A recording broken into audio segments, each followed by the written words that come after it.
Good afternoon, everyone, and welcome to our lunch session. We have a great session for you today where we will be sharing stories of how each of us has the potential to make a big impact for everyone affected by MS. Some of you have heard about the exciting MS awareness spread this week by Chef Chris Holland, who competed and won Shopped for the third time. He spoke about his MS journey and won $10,000 for the MS Society. Woo! Enjoy this brief message from Chris as you begin your lunch, and we'll resume the program at 12:45. I'm Chris Holland. This is my beautiful family. I just competed on Chopped and won $10,000 for the National Multiple Sclerosis Society. I support the society because of the wonderful work that they do for people like me who have to live with this illness. Thank you. This morning we learned how sharing our stories is how we inspire people to join the MS movement, and that is exactly what this session is all about. We will hear from people across the MS community and share what they are doing to break through MS. I'll start by sharing my story. I'm 22 years old and a recent graduate of Meredith College in Raleigh, North Carolina. Woo! I have a degree in biology with hopes of becoming one of the researchers that helps to find a cure for MS.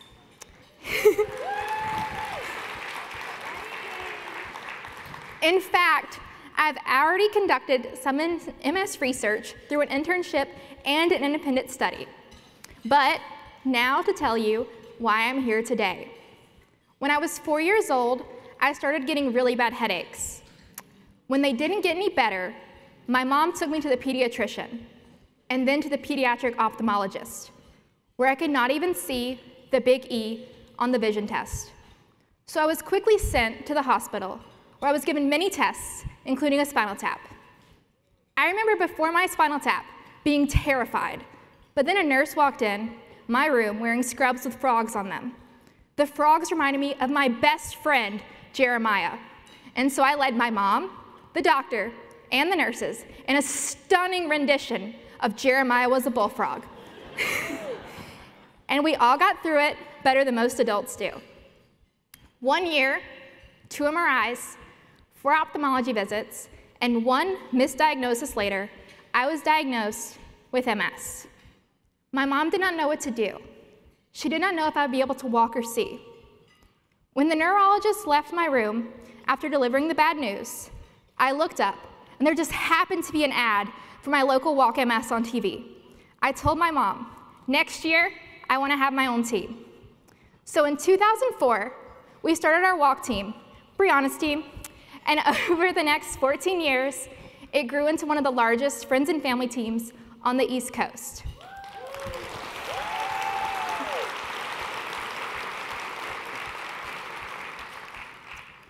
One of my favorite parts of Walk MS is designing the team t-shirt. I have designed the t-shirt and picked out the color for it every year. However, it wasn't all perfect. Many doctors refused to see me because kids didn't get MS. My mom became my biggest advocate, and in return, I followed suit, talking on behalf of all the children with MS. I wanted the world to know that kids could get MS too. And in 2006, I was given that chance. I was asked to be on the Montel Williams show. I flew in a plane, my first, had my hair and makeup done by professionals, and got the chance to tell the world about pediatric MS. However, when I'm not flying around the world or advocating, I have another very important role, big sister. It's the most amazing little sister, Karamia. Now, if you ask her, she may say, I'm a tiny bit overprotective, but what are big sisters for? This is why I want to make sure Karamia never has to hear the words, you have MS.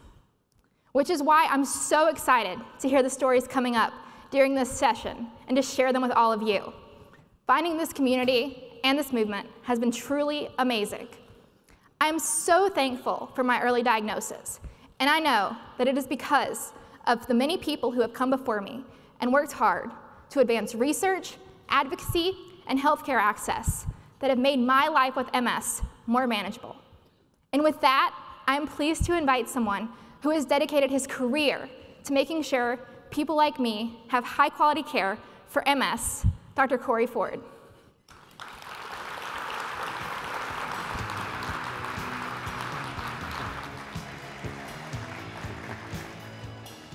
Well, thank you, Briana. It's amazing to see how far we've come. As a resident and fellow in neurology some 35 years ago, I found MS was a fascinating disease, although at the time it was frustrating because we really didn't have drugs that we could use to affect the disease like we do today. But I learned patient care from dedicated mentors who did their best with what we had and developed a great respect for the rewards of long-term care for MS patients and their changing needs. Then after I moved to New Mexico, the first treatments for MS emerged, the interferons. That was over 25 years ago. And I had the opportunity to become part of the pivotal trial for glutarin acetate, which was my first venture into clinical research. From there, it's been one study and success after another, and of course, some setbacks and some failures along the way. And I've had the honor of working with many people with MS for years and sometimes decades. It's been extraordinarily rewarding to get to know them, their families, and help them manage their MS, both the disease itself now and the symptoms. And in those 30 years, we have moved from no disease-modifying treatments for MS to now over 17 with at least 10 distinctly different mechanisms of action. Those drugs have made a remarkable difference in the outcome for many, allowing them to better maintain their family, social, and job-related activities. While we have not solved MS, these advances have provided benefits for many and hope that their disease might be stabilized and disability delayed or averted. It's also been rewarding for me to have been part of the society and to work on fundraising events and education programs. The MS Society deserves much credit for being there for patients, even before any treatments were discovered. And now MS has gone from a tiny part of major neurology meetings to a dominant theme with posters and platforms and breaking news and progress. The effort has become international, and now pivotal work involves the synergy of physicians, scientists, and investigators from every corner of the globe. There have been so many breakthroughs, it is hard to pick the one that you might think is most significant. From immunology and the identification of new therapeutic targets, the ability to synthesize biological agents, huge advances in neuroimaging, to understanding the full spectrum of the problems that MS can bring. But the breakthrough that I'm most looking forward to is one that has yet to occur. And that is the first treatment that will meaningfully reverse the damage and facilitate recovery and neurological repair for people living with MS.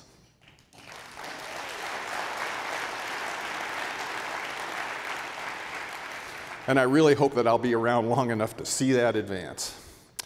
To me, people with MS are one of the most rewarding groups a physician could hope to treat. They're often younger, trying to develop careers, raising families, participating in activities that we can now help them to maintain.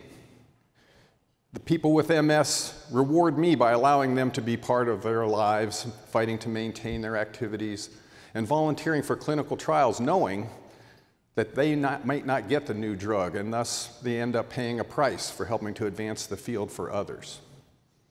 It's humbling to look back on the sacrifices so many have made to prove the benefits of our current treatments.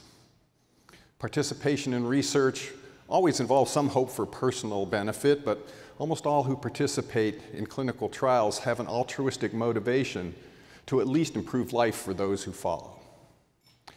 It's also humbling to see the grace so many exhibit when disability does progress and forces changes in their lives. We can all learn from the amazing resilience of people with MS to move on and adapt in new kinds of frameworks. And looking back now, I can say how lucky I have been to be part of this MS movement. I'm also inspired by the next generation stepping up and making an impact. like Briana's walk team, and the next two young women I'm pleased to invite to take my place on the stage. Can you help me welcome Meredith Polk and Isabella de Cunha?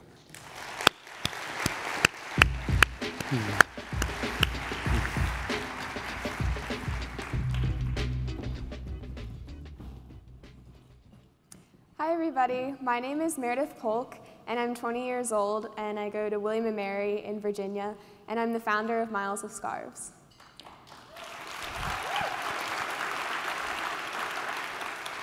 My name is Isabella de Cunha. I am a 17-year-old high school senior and I'm the current president of Miles of Scarves.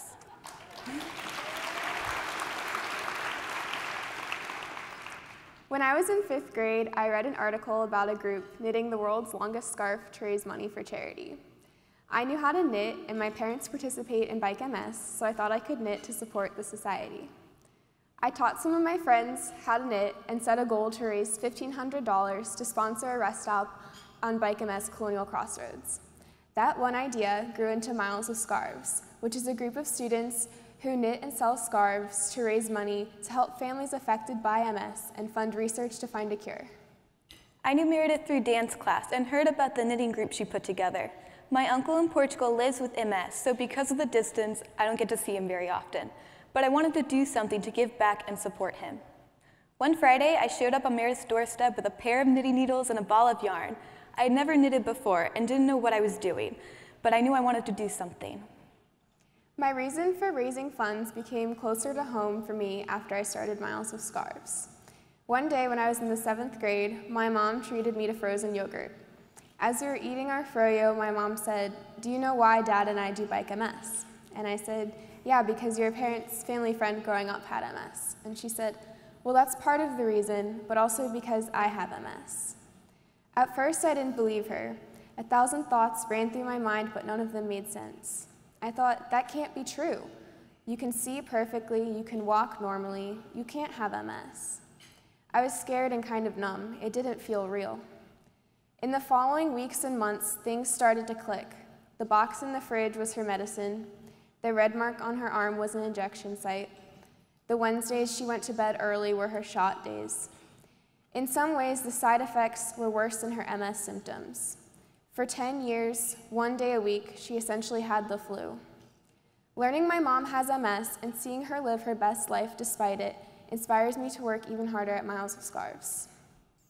In addition to being inspired by knowing we're doing something good for people with MS, Miles of Scarves has given us a way to meet even more people in the MS movement. Our fundraising allows us to sponsor a rest stop at Bike MS, with 15 to 20 members volunteering over the weekend. We've become known as the Cookie Rest Stop because each girl makes 7 dozen cookies to treat the riders.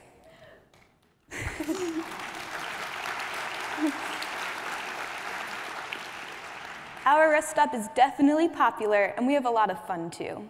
As we continue to learn more about the MS Society and how we can make an impact, we created the Yarn Ball, which is a silent auction and cocktail party that raises money for research.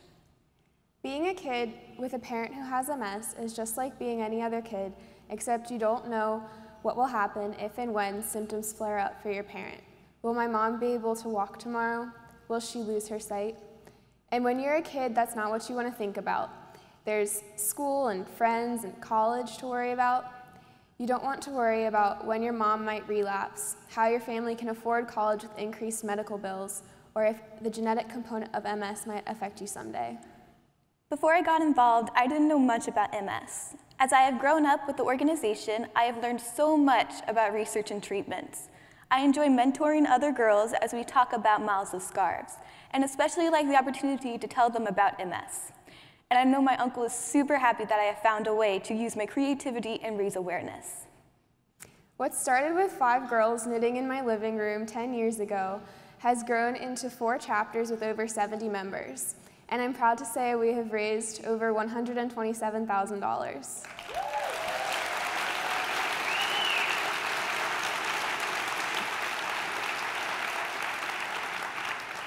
One of the most exciting things we've gotten to do is tour the lab at an MS center and speak with the researchers. It's amazing to see the progress in treatments and research firsthand, and to get to see how our fundraising is really changing lives. And the impact is felt in different ways. For my family, having a pill that means my mom doesn't have to have the flu every Wednesday is a breakthrough. I'm looking forward to a world where kids don't have to associate frozen yogurt with finding out your parent has an incurable disease. And that's why I'm fighting MS with all I've got. Knit, bike, walk, give a speech in front of hundreds of people, you name it. And now let's take a look at this video of a leader in research. I am Ekaterina Klich. I'm a senior investigator at the Gladstone Institutes and a professor at the Department of Neurology at the University of California, San Francisco. So I nominated Ekaterina for the Brancic Prize because her work has this amazing mix of creativity, innovation, and really significance. I'm a neuroradiologist and I use MRI scanning to study MS. In biological research, there's often a divide between people who work on disease and people who work on what we call basic biological mechanisms. I think interacting is really important. The Brancic set up the prize in order to really foster innovation as much as they could in multiple sclerosis. The prize really asks people to think outside the box in doing their science, to take risks that they may not otherwise take in order, hopefully, to get more interesting and more important results. So I recruited Ekaterina to the Gladstone Institutes now I think roughly 10 years ago, and that was because of her groundbreaking work that she was doing in immunity. It's very interesting that Ekaterina is investigating not only the initiation of the immune responses, but rather how they contribute to the demise of brain cells. Has many relationships with neurodegenerative diseases such as Alzheimer's and Parkinson's disease, making her work all the more important and of broad impact. I was fascinated by the research evidence on the presence of blood proteins in the human multiple sclerosis brain. Is there more blood in the brain because the disease is worse? Or is it possible that the presence of blood is actually enabling disease pathogenesis?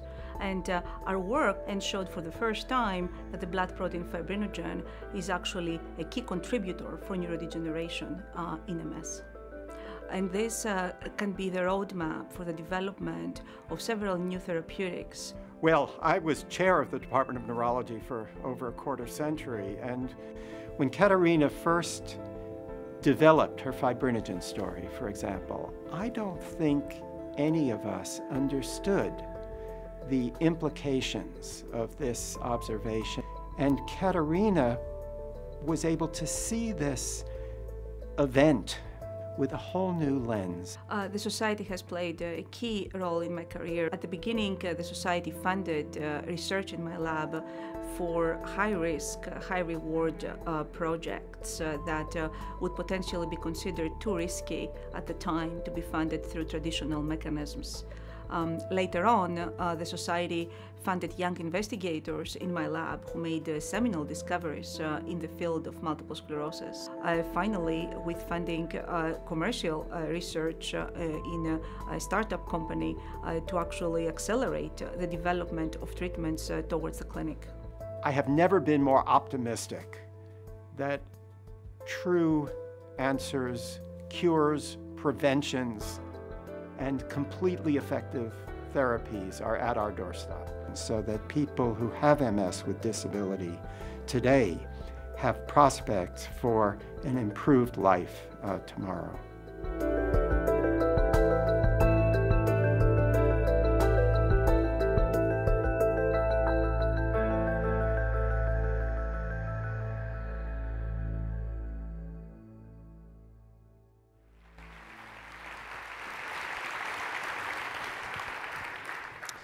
Hello, everybody. My name is Dr. Andrew Mendiola, and I'm here thanks to the Tyson Fellows Conference.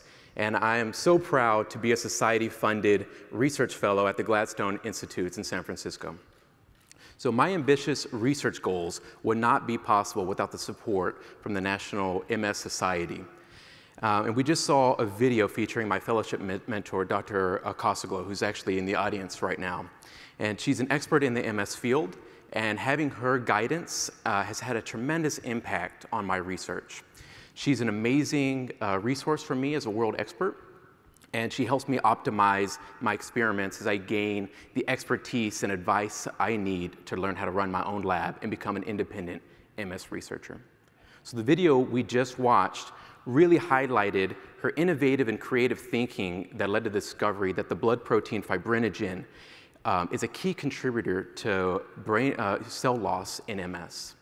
And so we know that fibrinogen leaks from blood vessels into the brain and can interact with immune cells to lead to tissue damage and prevent normal repair. But we still do not understand really how fibrinogen is working in the brain to promote disease-causing immunity. And so that's where my research comes in and the question I'm determined to answer. So by using state-of-the-art technology and developing experimental tools, I hope to unravel how fibrinogen leads to a damaging immune response in the brain. So for example, in the lab using advanced microscopes, I can monitor in real time how fibrinogen interacts with fluorescently labeled immune cells in mice and study their immune response. And so I'm excited that my work relates to a topic that hasn't been investigated before in MS and that could lead to new therapies that block this damaging signal that contributes to the progression of MS. And so I spend most of my time running experiments in the lab and crunching data on my computer, and I really wasn't connected with what MS means for people living with the disease.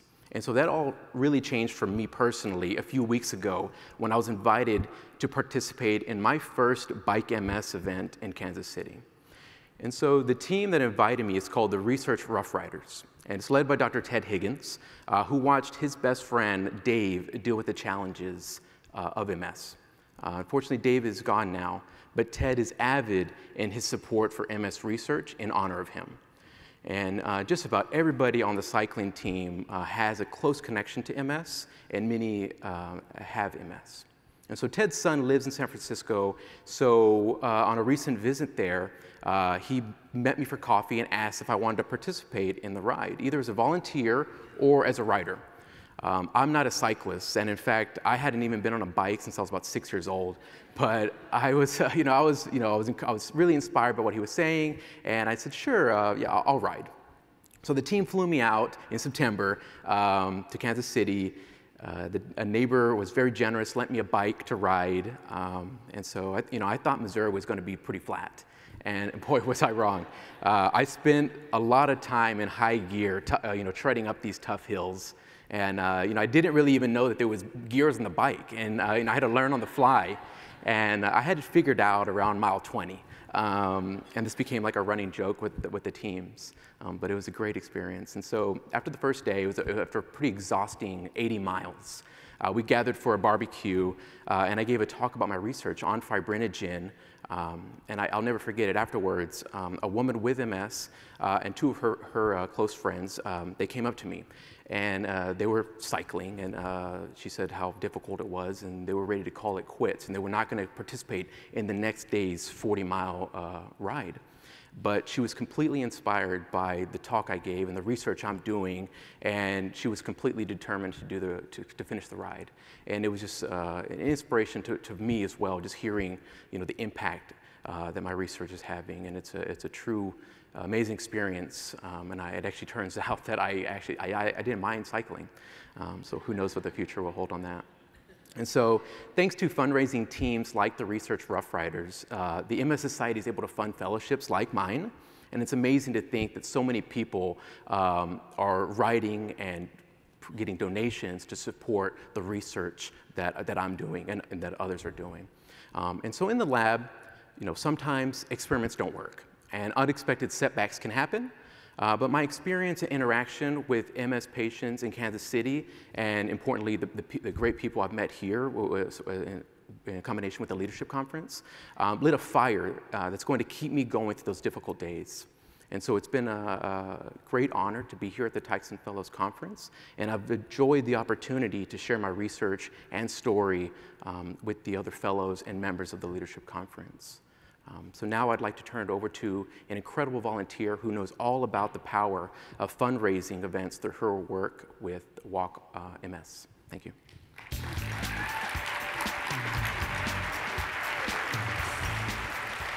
see that.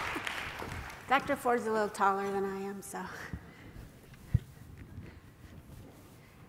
Thank you, Andrew. My name is Lynne Kindy, and I am here to share my MS breakthrough. I remember like it was yesterday when I was sitting at my desk at work when I got the phone call. It was my 31st birthday, and up until then, it had been a relatively normal day. So I was certainly not expecting what I heard. The MRI that I recently had revealed that I have possible lesions, and my doctor suspected MS. Prior to my diagnosis, I was looking for some place to volunteer and looking for different opportunities. So I took this news as a sign that I should get involved with the MS Society. This year, I signed up for the closest walk, or that year, sorry, I signed up for the closest walk, which was in Saginaw, Michigan. It was a small walk with about 125 participants, and I left feeling good knowing that there was a community that supported me. As I learned about the society and the Walk MS, I noticed that there was another event just about 45 minutes away in Flint, Michigan. MS Flint and the Saginaw Walk were relatively small events, bringing together about 225 participants and raising about $25,000 combined between the two. I had a feeling these gatherings would be more powerful if we combined them together and create a larger event with a more visible presence. I also had a feeling that we could raise more money if we brought more people together. So I gathered some other walk leaders in the community, formed a committee, and began to plan the new and improved walk. We aimed to have the event in a central location and eventually chose Frankenmuth, Michigan, which is the Bavarian-themed town, and brings people in from all over the world. I've seen signs all over the place. We planned for many months, introducing it to Frankenmuth businesses and community leaders. Then in the spring of 1994, we launched Walk MS Frankenmuth. In the first year, we nearly doubled combined participation of Saginaw and Flint, and we brought together 350 people. Even more exciting is that we doubled the fundraising that we had done between the two sites and raised over $50,000.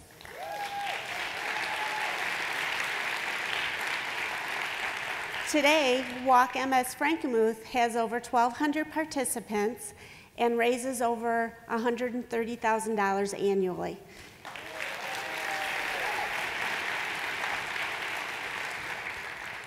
It is the second largest walk now in the state of Michigan. And in 2014, we celebrated our 20th anniversary in Frankenmuth. And the fact that we've raised, and actually over that time period, we have raised $1.9 million.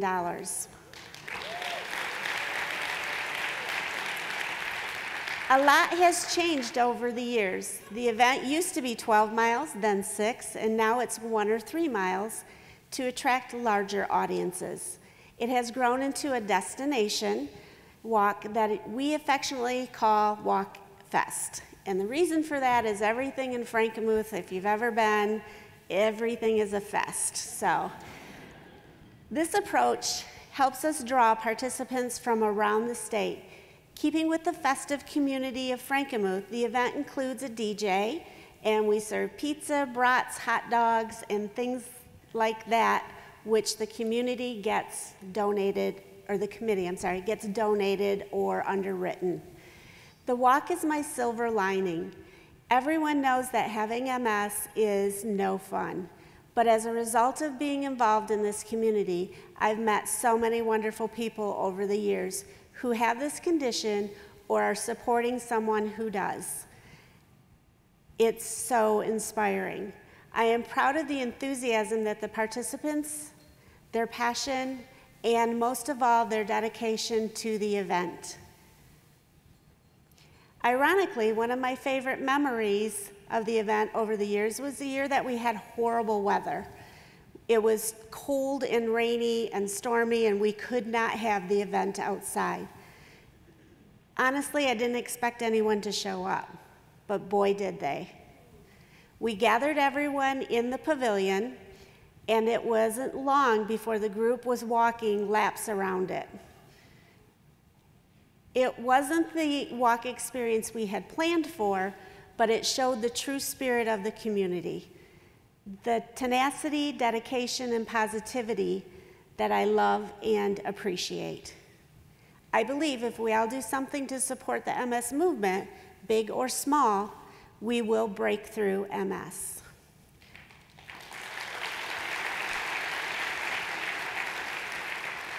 Some days my breakthroughs feel small, and some days they feel big, and like they are helping others to create their own breakthroughs. One of the things that I've learned is that one person, one idea, one act, or one vision can change the world for someone affected by MS. Before I go, I'm excited to announce that registration for Walk MS 2020 opened today.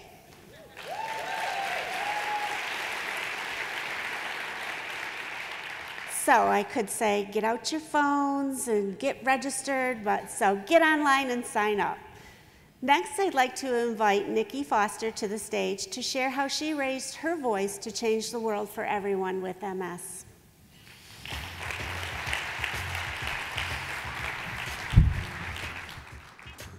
Thank you so much, Lynn. What a great story.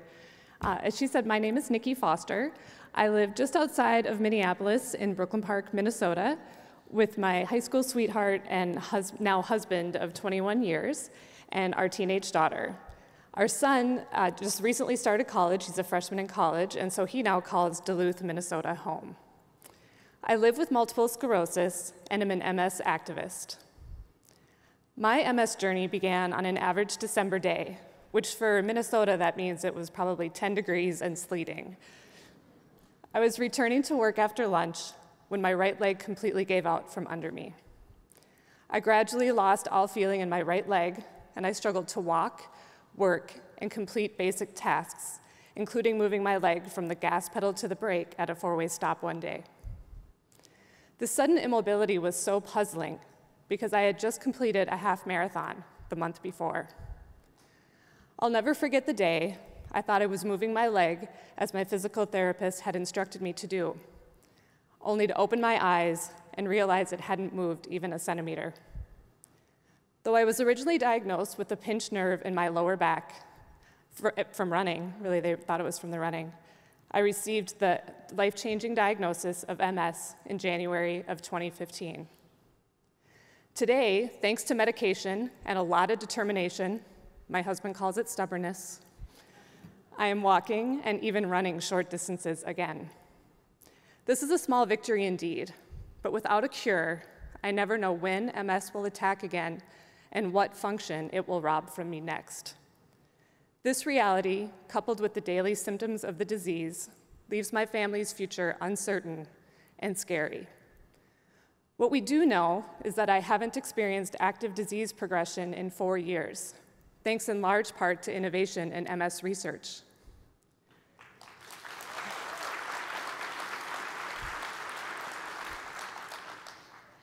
It didn't take long after my diagnosis, around 4 months or so, before I got involved with the MS Society.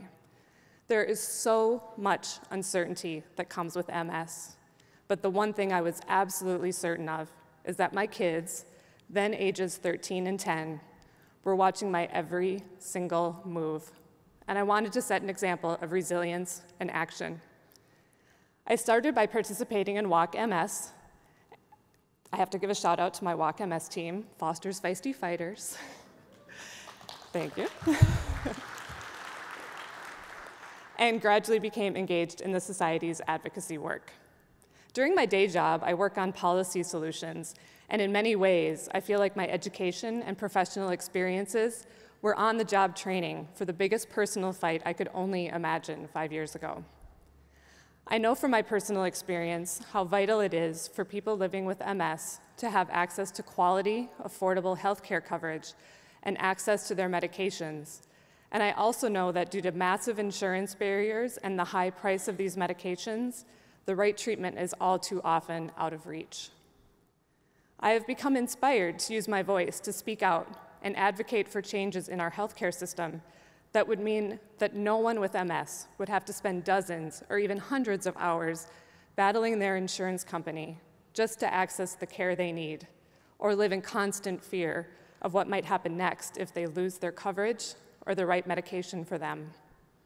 For me, a sudden change in employment status might leave me without insurance and the affordable medications that keep me at the softball field cheering on my daughter, or walking in parades with my marching band son.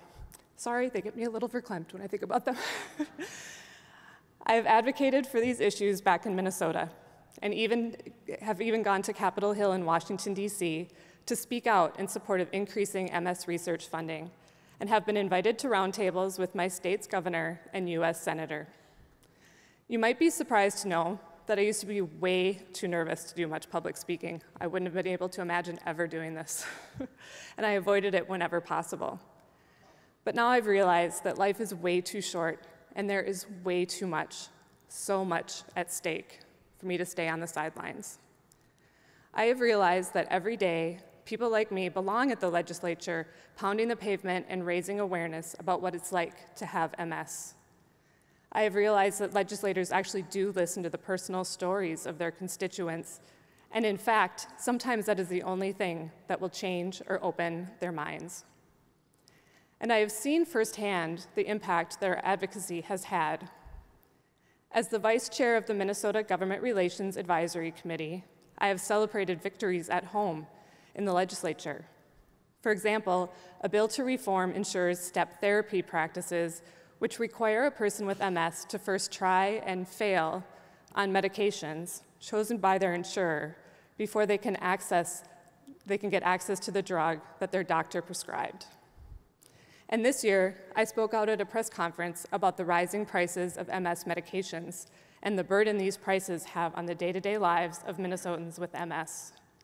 I'm proud to say that the legislature passed the funding needed to set up a system to require greater transparency around drug prices, and MS was held up as an example of why we need to better understand why prices keep going up and up.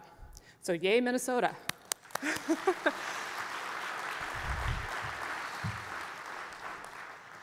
Living with MS is unpredictable and challenging. Almost every day, there are moments when I wonder if the disease is progressing and what this means for my future and the future of my beautiful family. Being an MS advocate and activist to me means that I can join with others facing the same uncertainty and be a part of something bigger than myself. I can be a part of the movement to fund research that will get us to a cure someday, and we will get there someday, my friends. We will.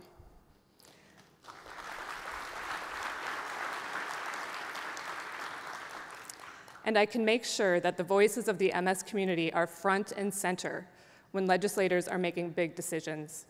I have given a lot to the Society's advocacy work, but it has given so much more back to me. And now please welcome back to the stage Briana. This is awesome.